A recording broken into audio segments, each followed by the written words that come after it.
2-3 دن پہلے 2 واقعات بڑے عام ہو گئیں. ایک لاہور کے اقبال پارک میں ایک چھوٹا بچہ جو غبارے فروخت کر رہا تھا جس کا نام اعظم تھا, اس کے اوپر ایک رئیس جس کا نام عمران تھا, اس کے کتوں نے حملہ کیا اور اس کی ویڈیو باقاعدہ بن گئی اور اس کو نوچا, بمبھوڑا. چھوٹا بچہ لاہور کے اقبال پارک میں اور ان کی زخمی حالت کے اندر, حالانکہ پولیس بھی وہاں کھڑی تھی,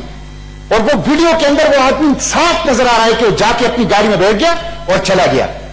تو یہ ظلم بچوں کے ساتھ ہو رہا ہے. پھر ابھی راولپنڈی کی بحیثیت ٹاؤن میں زہرا شاہ 8 سال کی بچی تھی اور گھریلو ملازمہ تھی, اور اس نے پنجرے سے طوطے اڑا دیے. تو پنجرے سے طوطے اڑانے کے بعد ان کو مارا پیٹا بھی گیا, ان کو سیکشل ابیوز بھی ان کا ہوا, اور پھر زخمی حالت میں سڑک پہ چھوڑ کے وہ چلے گئے اور پھر وہ فوت ہو گئی.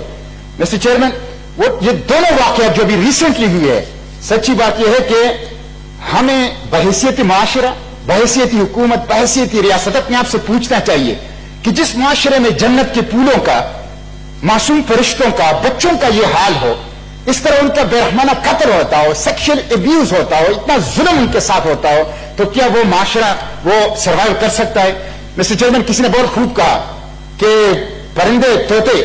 وہ پنجرے سے رہا کر دیے گئے اور ایک چھوٹے فرشتے کو اس کو زندگی کے قید سے وہ رہا کر دیا گیا.